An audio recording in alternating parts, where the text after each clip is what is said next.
Existem várias coisas que estão previstas em lei que a sociedade tolera. É crime, mas ninguém se incomoda.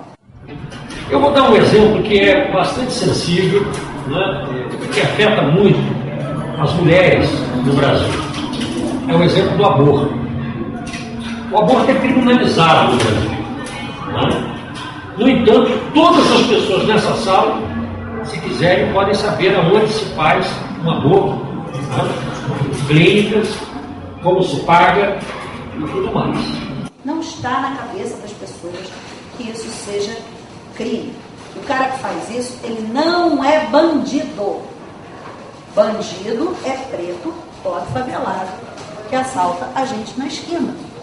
Cara que é engravatado, que dá... Nada contra os engravatados, hein? Mas eu estou usando o termo do crime de colarinho branco.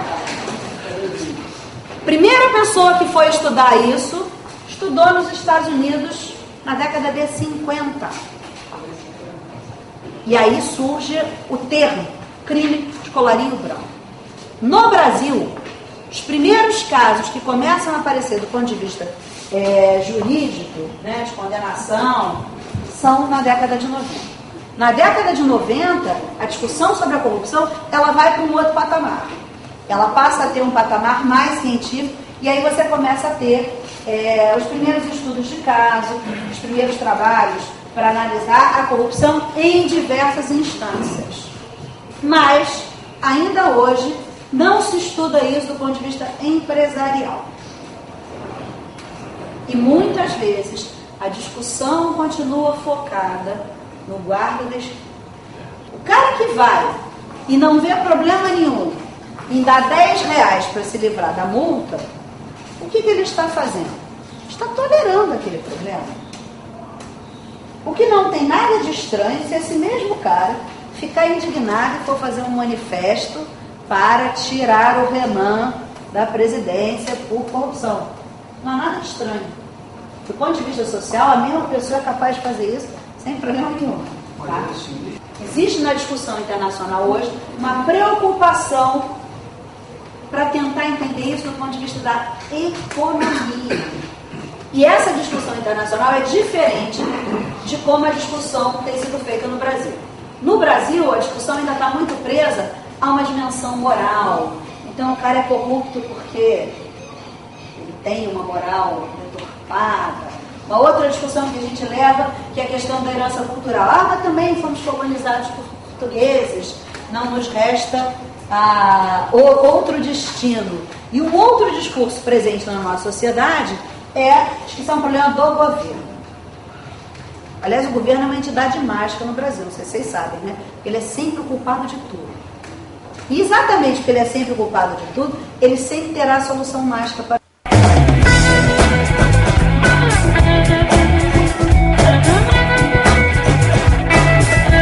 Eu costumo dizer o seguinte: em primeiro lugar, é surpreendente o fato de que nunca ninguém tenha me oferecido drogas no Rio de Janeiro. Eu não sei se com vocês já aconteceu isso, mas comigo nunca aconteceu. Nunca ninguém chegou para mim na Cinelândia, ou na praia, ou em algum lugar para me vender drogas. Só que isso já me aconteceu em Lisboa, isso já me aconteceu em Madrid, isso já me aconteceu em Paris, já me aconteceu em todos os lugares onde, como turista ou como morador, eu vivi fora do Brasil. Pessoas chegavam para mim, um anônimo, né, chegava para mim e perguntava se eu não queria um haxixe, se eu não queria uma heroína, se eu não queria algum outro tipo de droga.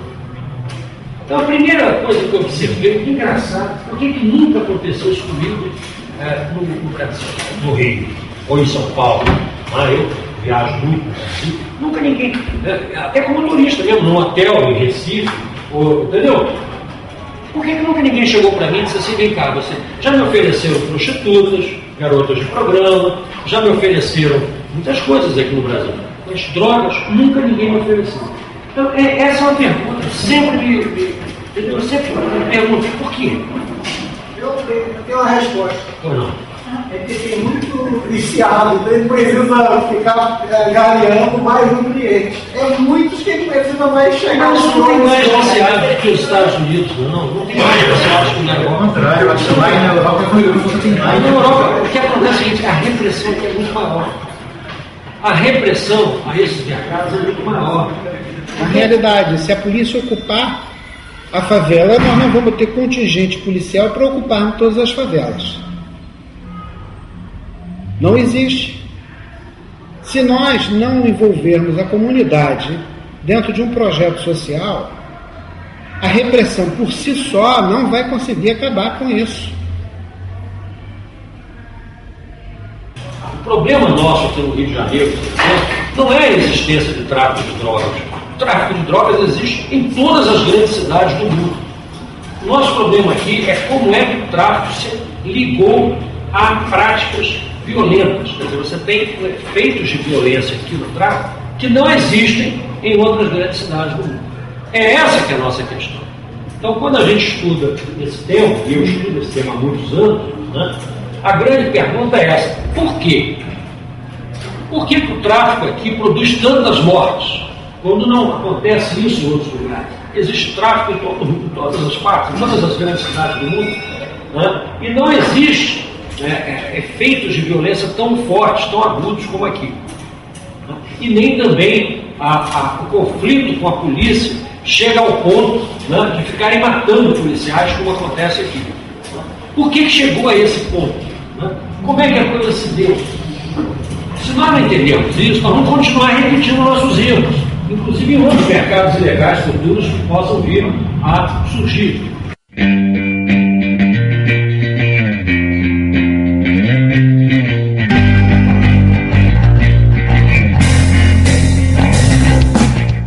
Mercadorias políticas são bens públicos, em grande parte, né, pertencentes à sociedade política, ao Estado, que são apropriados privadamente por funcionários do Estado e transformados num bem privado, numa mercadoria que vai ser então trocada por dinheiro ou favores.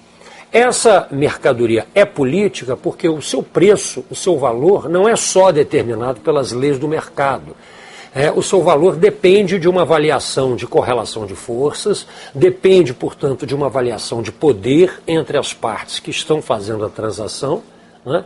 E o preço é fixado reunindo uma dimensão política a uma dimensão econômica. É uma mercadoria? É, porque resulta de uma troca. Mas é também uma relação de poder, portanto, uma troca baseada numa avaliação estratégica de forças. Por isso eu venho designando esse tipo de transações de mercadorias políticas. Os grandes crimes hoje do colarinho branco, eles não entram mais na porta da delegacia, eles passam por uma outra esfera. E se nós pudermos observar, nós vamos verificar o seguinte, que nós hoje temos 3 tipos de polícia, entre aspas, funcionando. Tem a polícia da PM, que é para dar tapa na cara dos outros no meio da rua. Temos a Polícia Civil, que investiga uma faixa da sociedade. Quando o crime extrapola nisso, entra o Ministério Público ou entra a Polícia Federal. E nós não estamos percebendo, como sociedade, o que está havendo tão errado nisso tudo. Quais são os critérios e os desígnios que levam o Ministério Público a investigar determinados tipos de crime? Por que não investiga todos? Por que só determinados crimes que dão mídia, o Ministério Público entra? Ou será que nós somos incompetentes, ou será que nós somos tão corruptos a ponto de nos vendermos todos? Essa é uma pergunta que eu gostaria de ter resposta. Eu não consigo.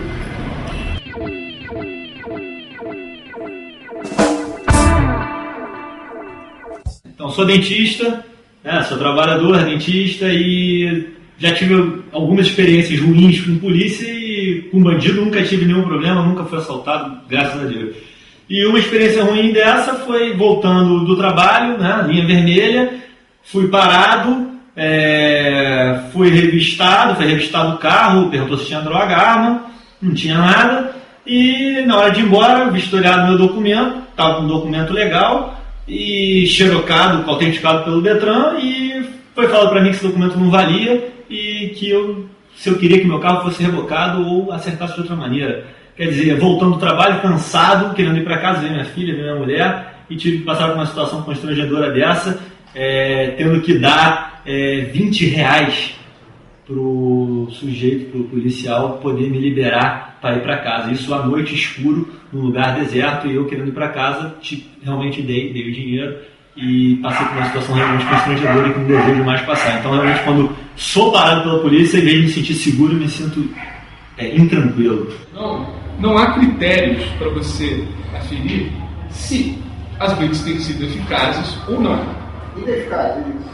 Ineficazes. Isso é um discurso comum na Polícia Militar do Rio de Janeiro. Porque se supõe que se você monta toda uma logística, se você empenha pessoal e se você causa problemas ao trânsito para parar carros, né, e para tentar coibir a criminalidade, isso deveria ser avaliado com critérios de produtividade. Por exemplo, uma vez eu moro no Leme, tinha uma blitz antes do túnel na Princesa Isabel, aí eu saí do túnel, tinha outra blitz, eu não entendi por quê, né? Assim, o que poderia acontecer naquele trajeto do túnel. Então é uma situação maluca, que elas são feitas para coibir a criminalidade, mas a PM não tem nenhum mecanismo de avaliação disso. E às vezes ela mais tumultua do que soluciona problemas. Resultados em termos de prisões, apreensões ou quedas dos índices criminais são pífios, ou sequer são levados em conta, o que sugere que o efeito visibilidade, a história da polícia estar na rua, seja o mais importante. Então tem que pensar um pouco nisso, porque afinal, o que isso está gerando para a Polícia Militar do Rio de Janeiro, para a sociedade como um todo? Eu acho que uma relação de tensão ainda maior. E uma coisa que poderia ser mais bem aproveitada, se tivéssemos mecanismos de avaliação disso. O público gosta, isso de fato, pensando nos dados que eu apresentei aqui, há uma desaprovação geral, todo mundo acha que é corrupto, isso, aquilo, etc. Mas todo mundo aprova blitz, então por que não fazer uma blitz de uma maneira mais adequada? Uma outra questão é a questão também que todo mundo fala corrupção policial, se bem que ultimamente, até a corrupção policial ficou assim meio que esquecida. Diante de tanta corrupção, né, nas altas esferas do país, nos altos escalões da República, quer dizer, a corrupção policial passou a ser um assunto menor. E eu acho que é um assunto importante. Então eu faço a seguinte pergunta a eles. A corrupção policial decorre de falhas de caráter, da má seleção, da má formação e dos baixos salários. Por que eu coloquei essa proposição aqui? É porque eu percebi que esta é a ideia geral das pessoas. Vamos lá. Entre os problemas gerenciais que mais atormentam os executivos da segurança pública e os dirigentes da polícia, destacam-se a corrupção e a violência policial. É comum que se pense em resolver tais problemas com uma punição rigorosa, caso a caso, dos policiais envolvidos neles, não naqueles episódios pontuais. Além disso, não se atira para o fato de que a violência policial caminha lado a lado com grande parte da corrupção policial. Quando você pertence a uma corporação, como o caso da Polícia Militar, da Polícia Civil, e que diante dos desvios que são sistemáticos, você não pode abordar essa questão, principalmente no caso dos administradores públicos, do poder político, não sendo pura e simplesmente desvio de caráter individual. É preciso mexer nas estruturas que favorecem a proliferação da corrupção. Sabe com quem está falando? Você sabe com quem está falando? Processo judicial, que tem todas essas garantias que nós falamos, mas por outro lado tem a prisão especial, isso que é uma coisa que até hoje ninguém explicou, não é isso? Como é que está esse direito? Isso é uma coisa de uma sociedade de desiguais. Como é que pode umas pessoas terem um tratamento, outras terem um tratamento, e na Constituição diz que todo mundo é igual perante a lei? O último exemplo desse é maravilhoso, que é o negócio do Lalau, né? Aquele juiz lá de São Paulo, que diz que acabar com a prisão especial. Aí não só não acabaram com a prisão especial, como incluíram todos os militares da prisão especial em julho de 2001, quer dizer, 13 anos depois da Constituição, né? Quer dizer, então não tem nada a ver uma coisa com a outra, né? Se está funcionando a desigualdade de um lado, do parlamento, e está funcionando a Constituição de outro. Então são bandas que estão tocando, né? Com maestros completamente dissociados, né? O maestro constitucional e o maestro processual. Cada um toca uma música diferente da outra. Uma vez eu estava falando isso numa aula de um juiz que era aluno que disse que eu estava desinformado dessa questão, porque nenhum juiz brasileiro iria decretar prisão preventiva desses criminosos, né, de colarinho branco e tal, porque eles não teriam coragem de mandar eles para aqueles cárceres, não é isso? Junto com aqueles criminosos terríveis, tarados, não é isso? Que iam estuprá-los, depois iam pegar AIDS e esses cárceres imundos que o Estado não toma conta, né, das prisões. Ele falou pra caralho, né, e tal. Eu estou ouvindo ele falar, estou feliz. O senhor não entende disso? Eu falei, não, realmente não entendo nada disso e tal. Aí terminou de falar aquilo, olhou para todo mundo, não, beleza. Eu digo, bom, o senhor está dizendo que esses caras não podem ir para o cárcere, está dizendo, claro, não, mas quer dizer que os outros podem ir, né? Quer dizer que os outros que não estão condenados ainda e não tem direito especial podem ir para o cárcere imundo, ser estuprado, pegar AIDS. Aí eu falei tudo que é falou de novo. Aí o cara virou para mim e disse assim, o senhor sabe que eu nunca tinha pensado nisso? Não? Um outro fato, que eu acho que resume isso aqui, é o 12º Batalhão, não hoje, na época eu comandei. Nós tínhamos lá, eu tinha um xadrez, onde os presos disciplinares ficavam 30 dias sem direito a nada, era preso quando ele estava punido por prisão, então ele ficava trancado ali, só tinha direito ao banho de sol, mas não tinha direito a sair para visitar.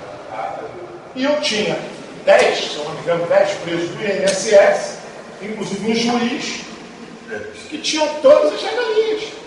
Ele tinha visitas periódicas ao lar, né? Ele tinha parlatório, ele tinha uma suíte. E o soldado estava com uma prisão administrativa, não tinha nada. Então, entender essas desigualdades, né, complicado. Quando isso existe em outros países, eu volto a dizer, é por causa da inflação. Não é por causa da pessoa. Da pessoa, é negócio do juiz, advogado, não sei o quê, não sei dessa história. Não tem a ver com a infração, porque evidentemente que a infração do cara lá, que teve uma infração administrativa, ele é muito mais leve. Isso porque é um crime que não pode suspeitar, não foi condenado, lógico. É um crime, infração administrativa. Mas não é assim que a banda toca, porque um é uma pessoa, um soldado, uma categoria profissional, um soldado, e o outro é um juiz. Bom, então podemos tratar o juiz assim. Então, esse sentido, né, quer dizer, naturalizado, é que eu estou querendo desconstruir.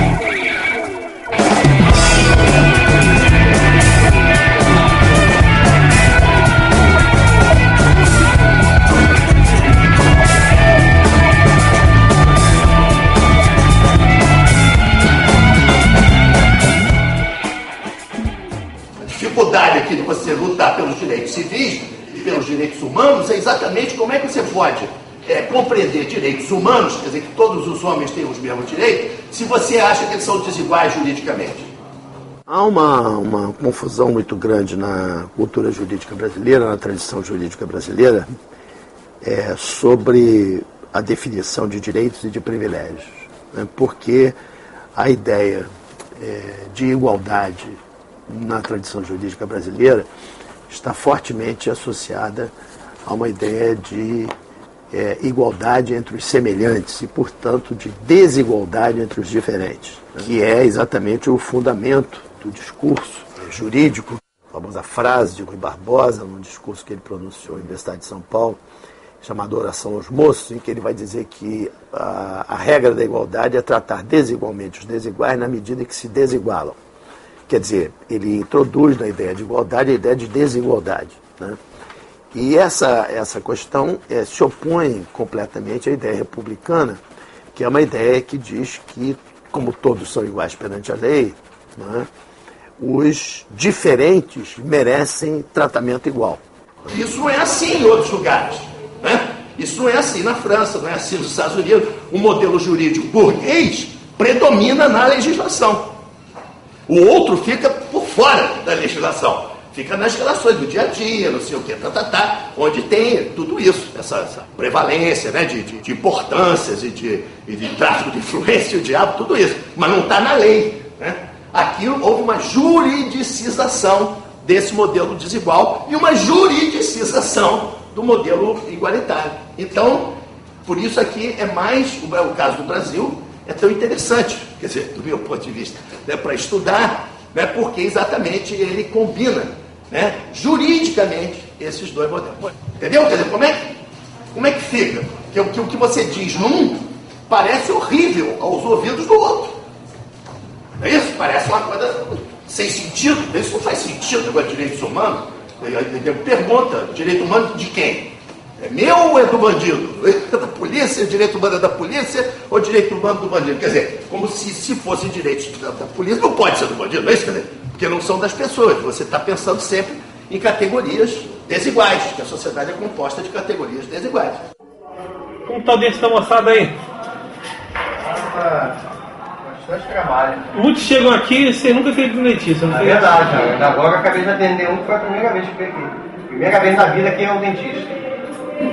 Mas a gente que trabalha lá dentro vê o atendimento de uma equipe multidisciplinar, trabalhando o tempo todo em questões que jamais foi trabalhada no preso antes de ter ingressado esse tempo.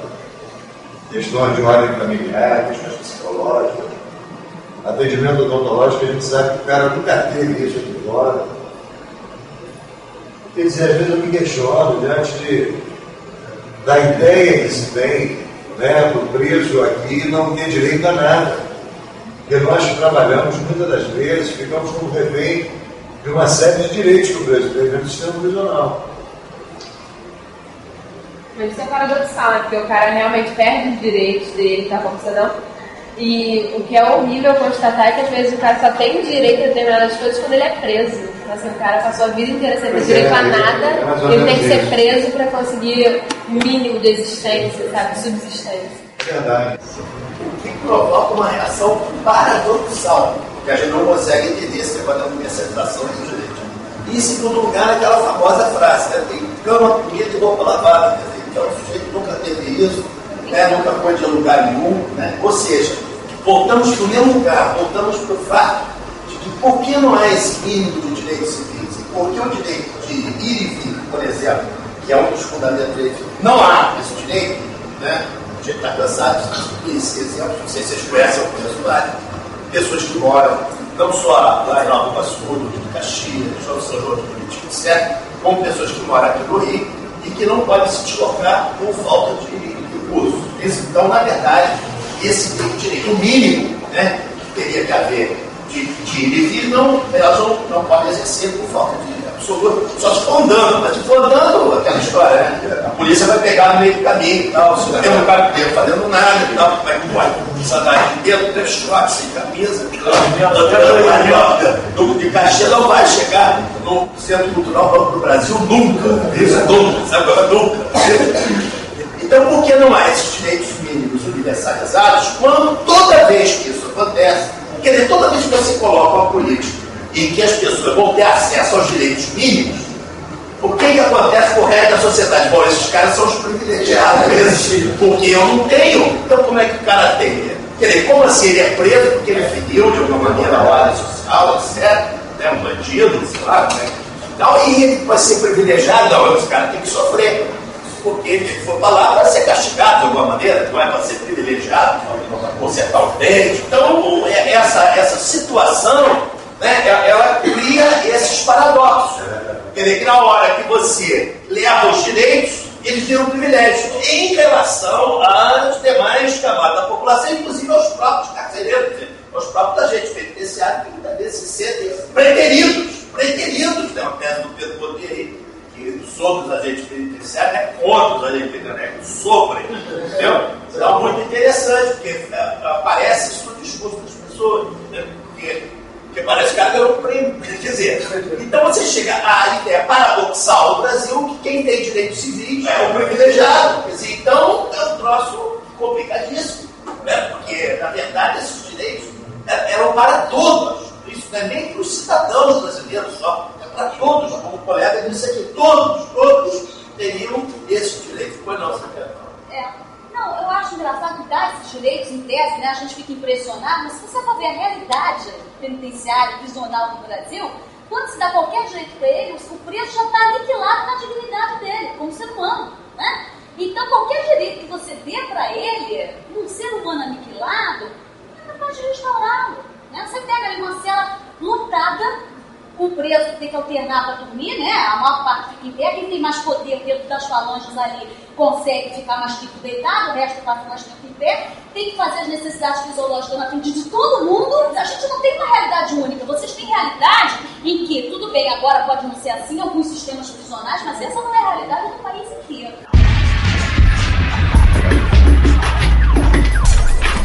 Anos no inferno, eu enxerguei minha missão. Estava morrendo, via contramão. Sem apologia, encontrei a saída, mas não foi a de incêndio, foi mudar de vida. Escrevi uma carta, intenção inicial, pro pó político, pro vírus fatal. Ganhe sua internet, faça algo pro bem, um projeto, seres ou algo além. Pátria que me pariu, quem foi a pátria que me pariu? Pátria que me pariu, quem foi a pátria que me pariu?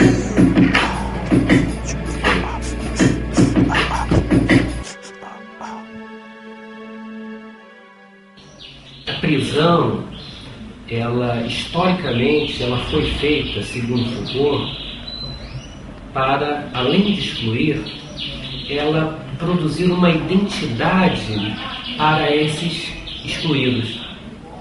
Então muitas pessoas falam assim que a prisão está falida, que a prisão é um projeto que deu errado, ou seja, uma vez preso, para sempre bandido. Nós pensamos justamente o contrário. A prisão tem êxito no propósito dela. Só que qual o propósito dela? É exatamente esse de excluir. E além de excluir, dar uma identidade a esse preso, ou seja, uma vez preso, para sempre bandido. E é muito doido isso, eles avisarem que a pessoa vai sair na hora e não dá nenhum dinheiro para a pessoa sair. Eles têm que dar, é obrigação deles dar. Porque você sabe, a pessoa que ela interessou, como é que a pessoa vai para casa? Pra sair daqui para lá é 25, 50 reais, como é que ele vai embora? Entendeu? Mas só que aí a cadeia ali não, ela já te dá. A pessoa sai, os amigos já juntam dinheiro, toma, vai virar passagem para ir embora. Aqui já vai embora. Mas sai com a mão na frente e outra atrás, não tem nada não. A cadeia não tem que se preocupar em fazer cadeia não, eles têm que se preocupar em ressocializar o preço. Porque cada vez que a gente for fazer presídio vai aumentar, mano. Vai falar. Quando eu vim preso ali tinha o quê? Era um, dois, tinha 4 presídios ali dentro. Hoje são mais de 10 presídios. E estão em superlotação. Não acha que isso vai mudar? Não. Pode fazer mais 10 presídios lá, vai encher os 10 presídios. A gente tem que fazer presídio com espaço e ensinar os presos lá. Porque tem uns que não tem jeito. É aqueles pau torto mesmo que não tem que ser. Então aquilo você vai separar, mas tem aqueles que não querem aquela vida, foi por uma casa, acontecimento. Não quer aprender uma profissão, quer ser alguém na vida, sofreu um pouco no caso, sofreu mais, perdeu a família. Não quer sair daqui, quer construir uma vida nova, então tem que sair com a profissão. Sai com a profissão, vai procurar um trabalho. Agora quem é torto vai ficar torto mesmo. Mas tem muito que dá para recuperar, tem muito. Mas aí no Bangu 5 eles fazem alguma coisa para recuperar? Não tem, a cadeia não tem espaço para isso não. Nós fazemos artesanato, fazemos algumas coisinhas, né, pra... mas isso aí não influi na mente da pessoa para ver. Não é ver de artesanato na rua, nem sempre vai dar. Tem que procurar uma profissão sólida, que tu vai, procura, não, ali é sólido, uma mecânica, tipo uma oficina. Você sabe que o trabalho de oficina, o cara não olha muito para o cara ex-presidiário não. Então vamos que abre mais as portas. Então vamos ensinar mecânica, pintura, lanternagem, vamos ensinar.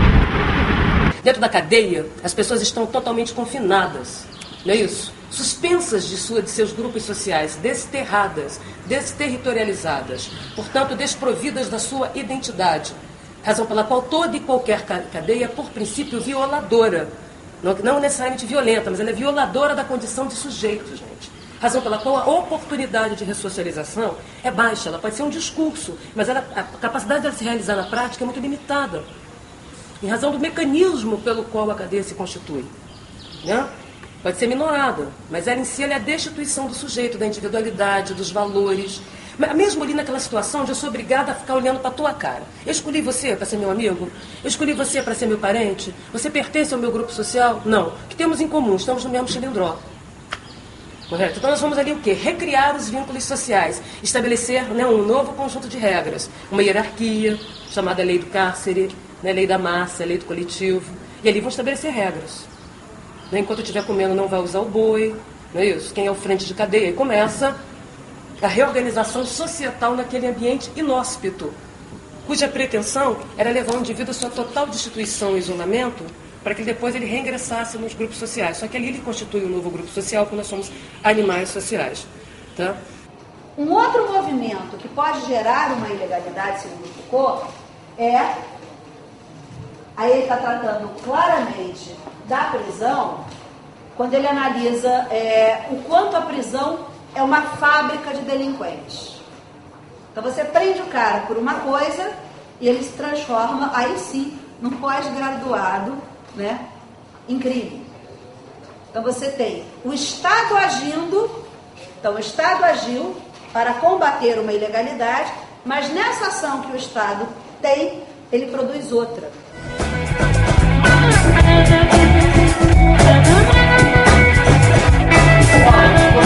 Desculpa, mas em lugar nenhum do Rio de Janeiro, em nenhum morro do Rio de Janeiro, a polícia, entendeu, entra, entendeu, sem tomar tiro. A polícia entra sem tomar tiro.